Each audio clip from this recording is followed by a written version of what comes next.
Okay, we're back with Karrthus, Tyrant of Jund, which, if you saw part 1, you know is actually a tribal elf deck. He's just in there for the air support. And, to be fair, if the opening presents itself, I can kill with commander damage in 3 hits with him. So he's quite useful. Alright, back to the deck. Realm Walker. This is the newest addition to the deck. This is what I don't remember what I took out for this. He's another cheater card, because he's not specifically an elf, but he counts as an elf. Comes into play, I say elf, and I can look at the top card of my library whenever I bloody well feel like it, and I can cast creatures in the top of my library. Now if I have Allurn out, that means I can cast them as instants. Nice. Burslar Ranger. Cool thing about him is I can tap 2 untapped elves, add 1 mana of any color to my mana pool, and since there's no tap symbol in there, they can have summoning sickness. So I can cast a bunch of elves and then tap them for mana right away. Yavimaya Hollow, because no green deck that I build is complete without a Yavimaya Hollow.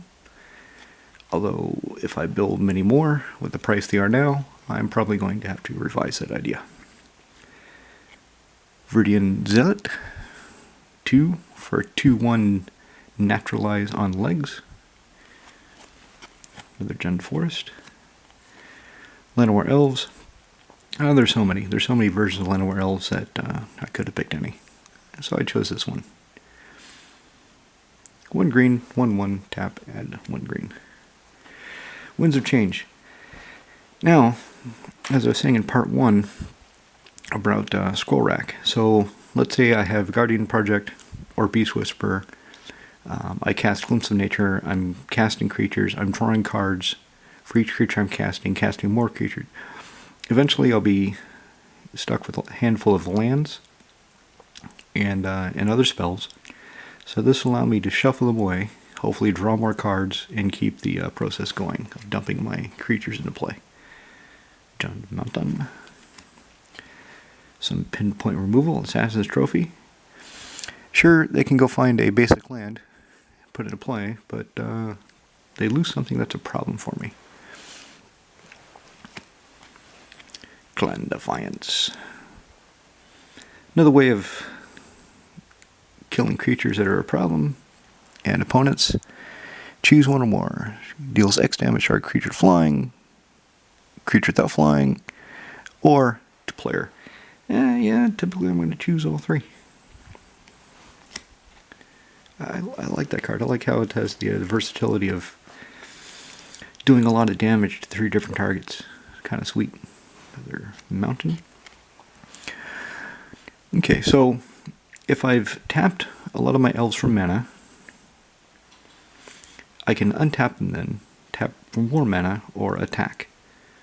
Or, if somebody thinks I'm open because I've got nothing untapped to block with, I can surprise them. Quern Ranger. First had this card 15 years ago, a long time ago.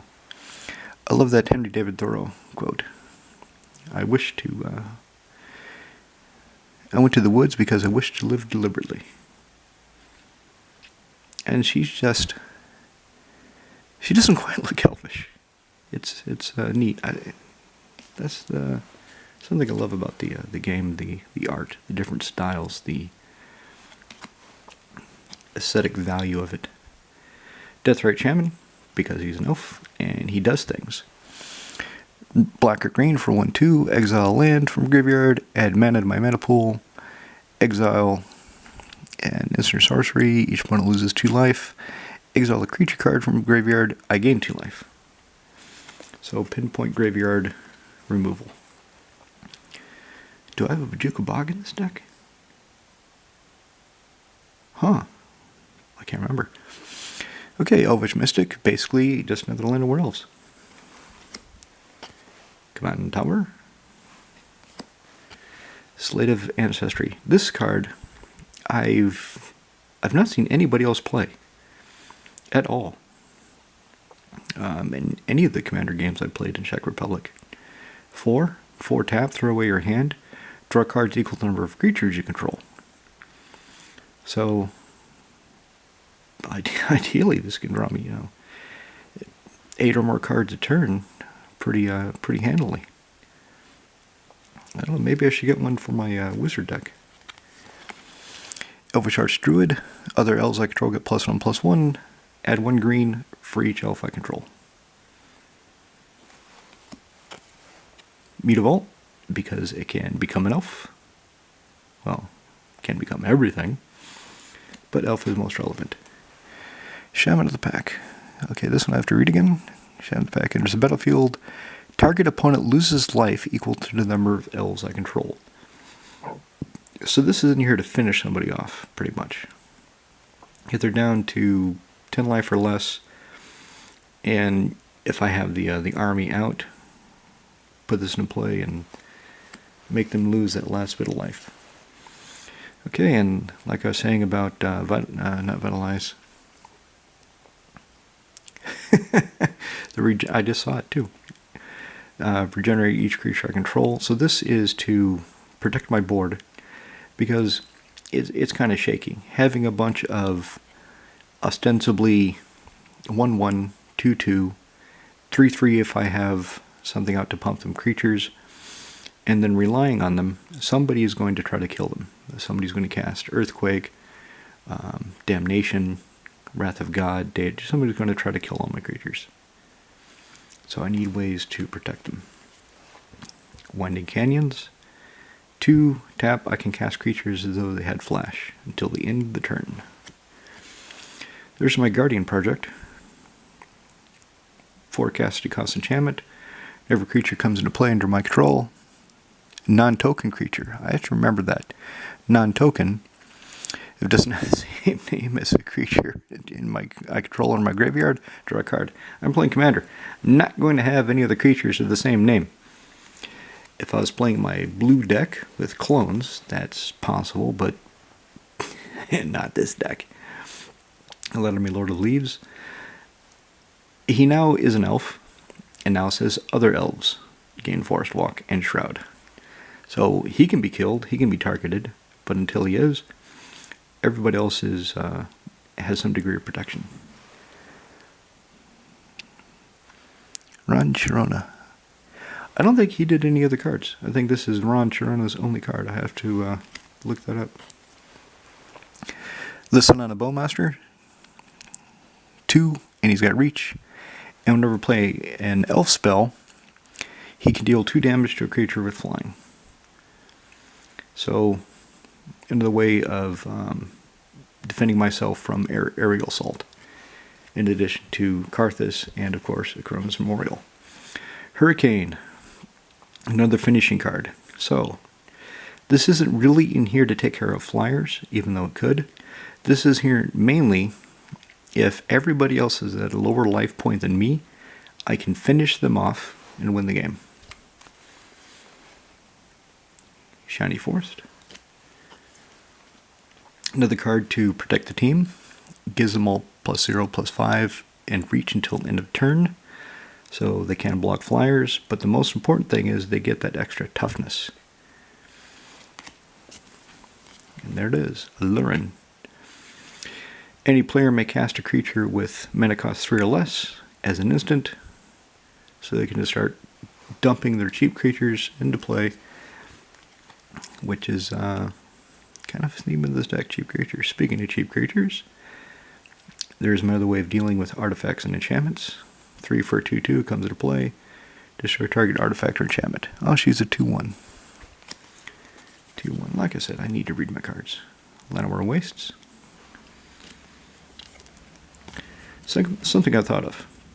So there's always discussion about the reserve list, about dual lands. There's about 10-20 cards that people complain about.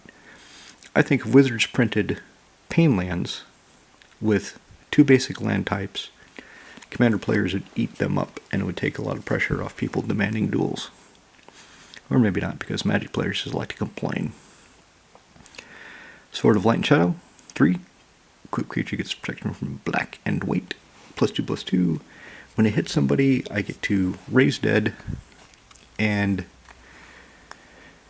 it's not Healing Salve. There's another one. 1 white, you gain 3 life. For the life of me, I can't remember what it is. Doesn't matter right now anyway. Okay, here's a way to get more elves into play. Other elves I control get +1/+1. Green tap, put a 1/1 elf warrior token into play. And if I don't need that token, but I need black, I can send him to the tower and get 2 black out of his dead body. Forest. Another finishing card. 3 for 2/2. Green, return another target elf. 5 elf creatures get +3/+3 and trample until end of turn. And of course, because it's not a tap ability, if I can pump 5 into it in multiples, then we'll get +3/+3 in multiples. My 1 foil 7th edition card. If anybody's paying attention to the art, you probably figure out why I got it. Anyway, 2 for a 2/1, tap, untap target creature. Here's another way to recover. So let's say somebody does Damnation, and I've got nothing for it, and I get caught out and lose my army. I can flash Collar to the Claw into play, and even though I don't get elves, I get a 2/2 bear for each of my creatures that died.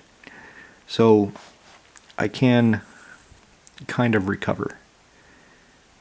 Of course, if I have Coat of Arms, those bears would recover nicely. Bloodstained Mire. Blood Crypt can be found by the Bloodstained Mire. Karrthus and Forest. Oh, that's nice. I've got 2 Painlands stacked right on top of each other. Sulphur Springs. 10th edition signed. Wood Elves. Comes into play, go find a forest. Doesn't say basic forest, so I can find a dual land or shock land. Whatever I need at the time. Excuse me. Sark and Vol. So here's a way of giving all my creatures haste. +1, creature has control, get +1/+1 in haste until end of turn. -2, gain control of target creature until end of turn, untap it, and it gains haste. So that's sometimes it's use of ability. And his ultimate, pay -6, put 5 4/4 dragon tokens into play. Kind of hard to read because it's his signature, but he's here for the haste, not the ultimate anyway, so it does kind of matter. Badlands. Another one I got from Ren. Thank you, Ren.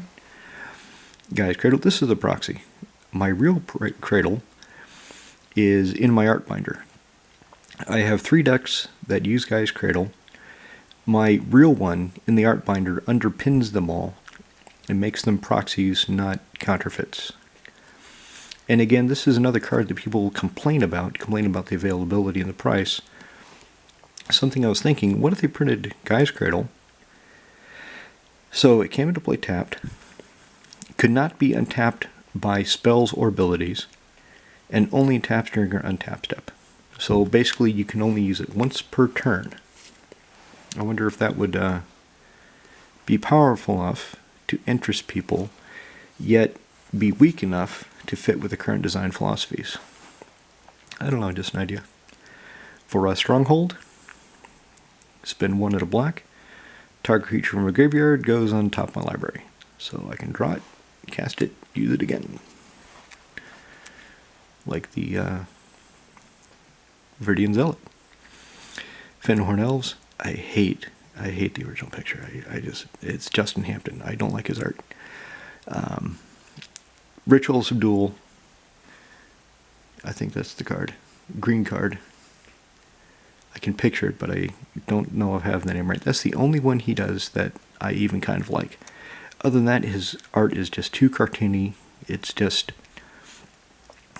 breaks my immersion. I just don't like his art overall. So when this came out, I was really happy to be able to get a Fenhorn Elves that looks cool. Not some goofballs in the forest. Dragon Skull Summit. Here we go. The only other non-elf creature in the main deck, Terror of the Peaks. So, if I've got to learn out, casting a bunch of creatures, every time they come into play, they're going to do some damage. And again, and again. And if I have Coat of Arms, every time they come into play, they make the other ones, they get bigger, the other ones get bigger, do more damage. So, I kind of expect Terror of the Peaks to be killed as soon as he hits the board. I'll have to see. No Mage Shepherd. Tap 4 untapped creatures I control. Destroy target artifact or enchantment. And she can be one of the creatures. So I just need 3 more, and I can start blowing things up. Savage Lands. It might be nice to have the original from Shards of Lara, but I got a hold of this somewhere, and I don't have the Shards version, so I just play with this one. Patriarch Spinning. There is black in the deck, so I need to use the black somehow. You killed all my elves. That only set me back 1 turn. Bang. Gliss of the Trader. So there's hardly any artifacts in here that I want to return from the graveyard. Hardly any. So really, her being a 3/3 first strike Death Toucher for 3 mana, 3 converted mana cost, and an elf, is why she's in here. I could build more around that secondary ability, but I couldn't really think of anything that would be interesting. Wouldn't be fun in the deck. Beast Whisperer. Never play a creature spell, draw a card. So there's a way of thinning out my deck. Hall of Gemstone. Now this I have had in play, and it's a lot of fun. With Birchland Rangers, with Wirewood Channeler, I can get black or red out of my creatures, so each turn I just choose green. And then I see what my other opponents play. If they're playing a 3-color deck, it's a tough decision sometimes. If they're playing Grixis, okay, are you going to cut yourself out of blue and black? Or are you going to cut yourself out of red and black? What are you going to cut yourself out of? Inquiring minds want to know. Forest. Final card in the deck. Yiva, Nature's Herald. She has Flash, and she gives all my creatures Flash. Another way of dumping my hand into play at the end of opponent's turn, so they have less time to react, less time to think about how to kill my creatures. No time to cast sorceries to kill my creatures. And that's the deck. That's Karrthus, Tyrant of Jund. So I'll take a short break and come back and do a bit of gold fishing and see if I can hit Magical Christmas Land. Ciao.